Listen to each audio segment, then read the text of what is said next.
নমস্কার বন্ধুরা, কেমন আছেন সবাই? সবাই কেমন আছেন তা জানি না। আজকে একটা বিশেষ কারণে ভিডিওটা পোস্ট করছি। বাংলাদেশের যা অবস্থা, বাংলাদেশের সাধারণ নাগরিকরা যেভাবে আছে, যতটুকু খবর দেখতে পাচ্ছি তাতে বোঝা যাচ্ছে তারা বেশ খারাপ অবস্থার মধ্য দিয়ে, বেশ দুশ্চিন্তার মধ্য দিয়ে আছে।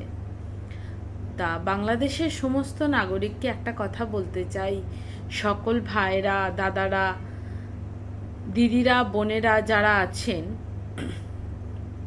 বিশেষ করে যারা মেজাজ হারিয়ে ফেলছেন, তাদেরকে একটা কথা বলতে চাই, সবার প্রথম আপনারা শান্ত হন।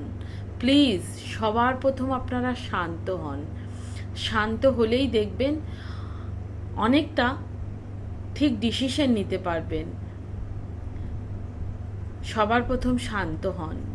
কি হবে এত জিনিসপত্র, এত সংগ্রাম করে যদি প্রাণগুলোই না থাকলো?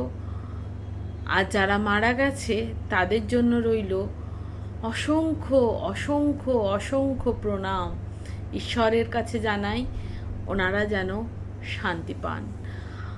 আর প্রত্যেককে বলি, মায়ের কোল খালি হতে দেবেন না। বড্ড কষ্ট মায়ের বড় কষ্ট। প্লিজ আপনারা সবার প্রথম শান্ত হন, তারপরে আপনারা একটা ডিসিশনে আসুন। ঘোলা জলে অনেকেই মাছ ধরতে নেমেছে, যে যা পারছে করছে, সেগুলো পরের কথা। আগে আপনারা সবাই শান্ত হন, দয়া করে সবাই শান্ত হন। রাখছি।